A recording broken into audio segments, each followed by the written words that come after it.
একদিন তোমারি নাম মসজিদে হবে এলান।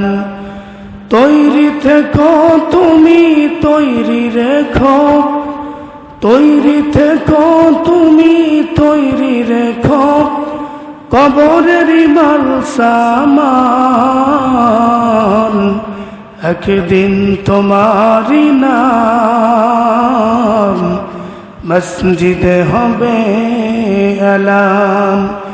একদিন তোমারি নাম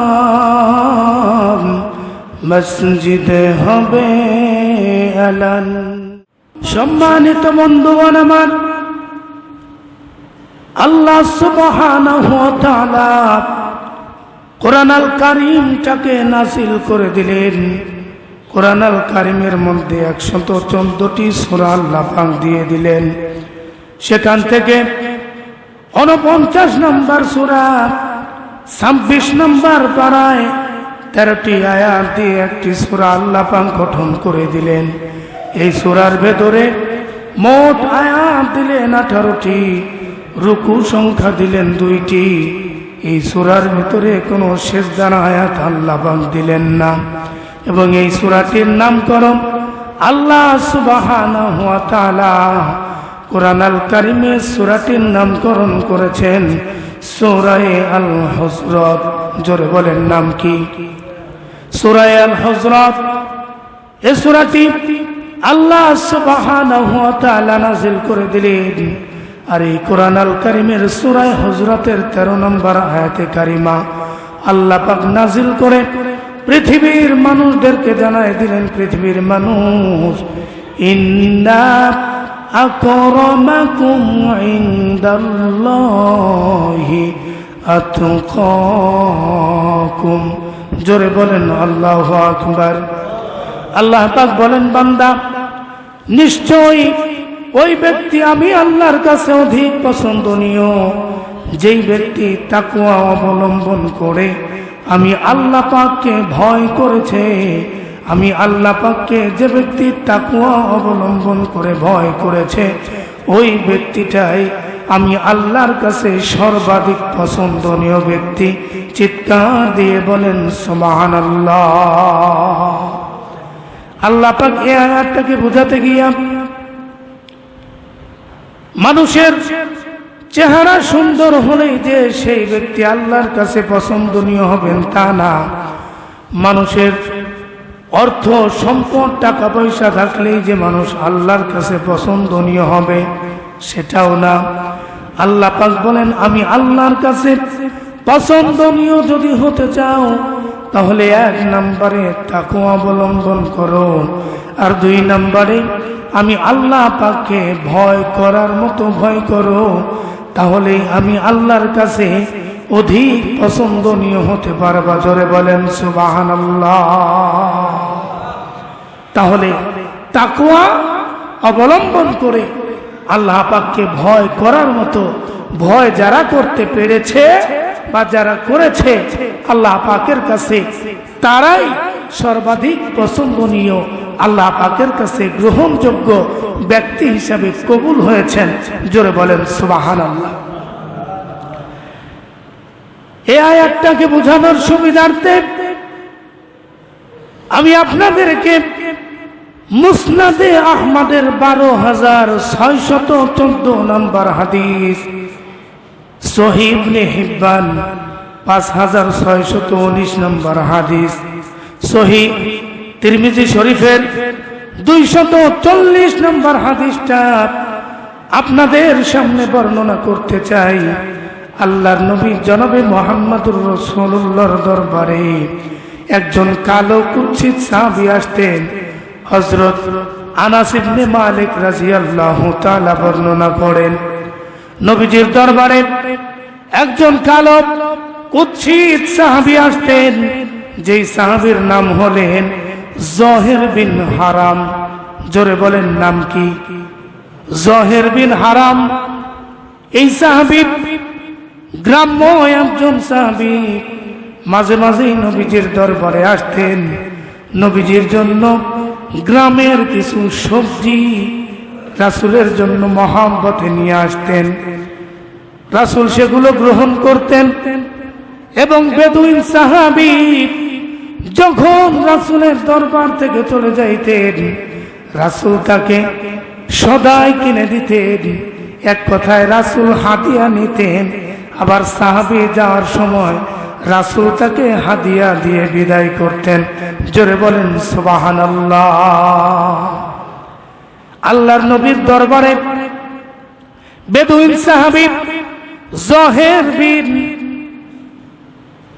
এই সাহাবী যখন নবীজির দরবারে আসতেন, জহের বিন হারাম যখন নবীজির দরবারে আসতেন যাইতেন, নবীজি একদিন সাহাবীদেরকে বললেন, সাহাবী তোমরা এই সাহাবীটাকে চিনে রাখো, কালো কুৎসিত দেখতে হলে কি হবে, এই জহের বিন হারাম সে হলেন আমার বন্ধু, আমি রাসূলও জহের বিন হারামের বন্ধু। জোরে বলেন সুবহানাল্লাহ। নবীজি সাহাবীদের মধ্যে পরিচয় করে দিলেন, সাহাবীরা এই যে কালো কুৎসিত সাহাবীকে দেখতে পাচ্ছ, এই সাহাবীটা আর কেউ নয়, জহের বিন হারাম। এই জহের বিন হারাম আমি আল্লাহর রাসূলের বন্ধু, আর জহের বিন হারামের বন্ধু আমি নিজে রাসূল। জোরে বলেন সুবহানাল্লাহ। সাহাবীরা অবাক হয়ে গেলেন। বেদুইন সাহাবী, গ্রাম্য সাহাবী, দেখতে তেমন একটা ভালো না, কালো কুৎসিত মানুষ, চেহারা নাই, সম্পদ নাই, টাকা পয়সা নাই, কিন্তু রাসূল তাকে বন্ধু বলেছেন। অবশ্যই সাহাবীর মর্যাদা আছে, কদর আছে। সমস্ত সাহাবীরা টেনশনে পড়ে গেলেন। আল্লাহর নবী এমন পরিচয় করে দিলেন। আল্লাহর নবী হঠাৎ করে একদিন মদিনার বাজারে চলে গেলেন। মদিনার বাজারে গিয়ে আল্লাহর নবী দেখতে পাইলেন জহের বিন হারাম টুপরির মধ্যে করে কিছু একটা সবজি নিয়ে মদিনার বাজারে বিক্রি করতেছেন। জোরে বলেন সুবহানাল্লাহ। মদিনার বাজারে জহের বিন হারাম টুপরির ভেতরে, আমরাও যারা তরি তরকারি বাজারে নিয়ে বিক্রি করি, সকালবেলা বলে করে টুপরির ভেতরে নিয়ে মাথায় করে বাজারে নিয়ে সেগুলোকে বিক্রি করি। তো আল্লাহ রাসূলের জামানায় জহের বিন হারাম তিনি টুপরির ভেতর করে কিছু নিয়ে মদিনার বাজারে গিয়ে বিক্রি করছেন। রাসূল সে বাজারে চলে গেলেন। যাওয়ার পরে রাসূল যাকে বন্ধু বলেছেন সেই জহের বিন হারাম তাকে দেখতে পাইলেন। আল্লাহর নবী সঙ্গে সঙ্গে জহের বিন হারামের সামনে না গিয়া জহের বিন হারামের পিছন দিক দিয়ে ঢুকলেন। জহের বিন হারামের পিছনে গিয়া রাসূল তার হাত দিয়া ওই সাহাবীকে বুকের সঙ্গে পিছন দিক থেকে জড়িয়ে ধরলেন আর বললেন, জহের বিন হারাম বলো তো আমি কে?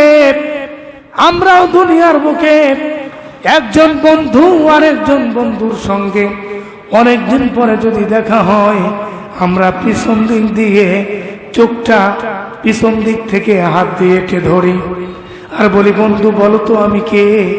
যদি বলতে পারে তাহলে বুঝি না তুমি বন্ধু, ঠিক আছো। আর যদি আমাদের নাম বলতে না পারে, আমরা এক বাক্যে বলে থাকি, বেটা সামনে থাকলে চিনো, পিছনে গেলে আর চেনো না, তুমি আমার প্রকৃত বন্ধুই না। জহের বিন হারামের পিছন দিক দিয়ে আল্লাহ নবী যখন গিয়ে জহের বিন হারামকে জড়িয়ে ধরলেন, জহের বিন হারাম সঙ্গে সঙ্গে নবীজি যে রাস্তা দিয়ে যাইতেন ওই রাস্তা দিয়ে এমন সুবাস বের হইতেন, সাহাবীরা ওই রাস্তা দিয়ে হাঁটলেই বুঝতে পারতেন একটু আগে, আমাদের আগে এই রাস্তা দিয়ে আল্লাহর নবী গিয়েছেন। জোরে বলেন সুবহানাল্লাহ। জহের বিন হারাম যখন নবীজি পিছন দিক দিয়ে জহের বিন হারামকে চেপে ধরেছেন। জহের বিন হারাম সঙ্গে সঙ্গে বুঝতে পেরেছেন এটা আর কেউ নয়, এটা হলেন দোজাহানের বাদশা আমাদের প্রিয় নবী জনাবে মুহাম্মদুর রাসূলুল্লাহ সাল্লাল্লাহু আলাইহি ওয়াসাল্লাম। জহের বিন হারাম যখন বুঝতে পারলেন সঙ্গে সঙ্গে বলতেছেন আপনি কে সেটা বলবো পরে, একটু আমাকে সময় দেন। জহের বিন হারাম নবীজির দুইটা হাত তার পেটের উপরে দুইটা হাত চেপে ধরলেন। জহের বিন হারামের পিঠ নবীজির বুকের মধ্যে। জহের বিন হারাম নবীজির বুকের সঙ্গে তার পিঠটাকে ডলতে শুরু করলেন, ঘষা দিতে শুরু করলেন, দীর্ঘ সময় ঘষাঘষি করলেন।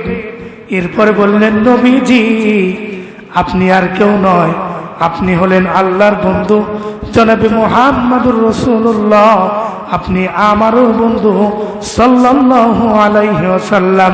জোরে বলেন সুবহানাল্লাহ। আল্লাহ নবী বললেন জহের বিন হারাম যদি চিনতেই পারো তাহলে এতক্ষণ পর্যন্ত কোন কারণে কেন আমার হাতটা চেপে ধরে আমার বুকের সঙ্গে তোমার পিঠটা ঘষা দিলা?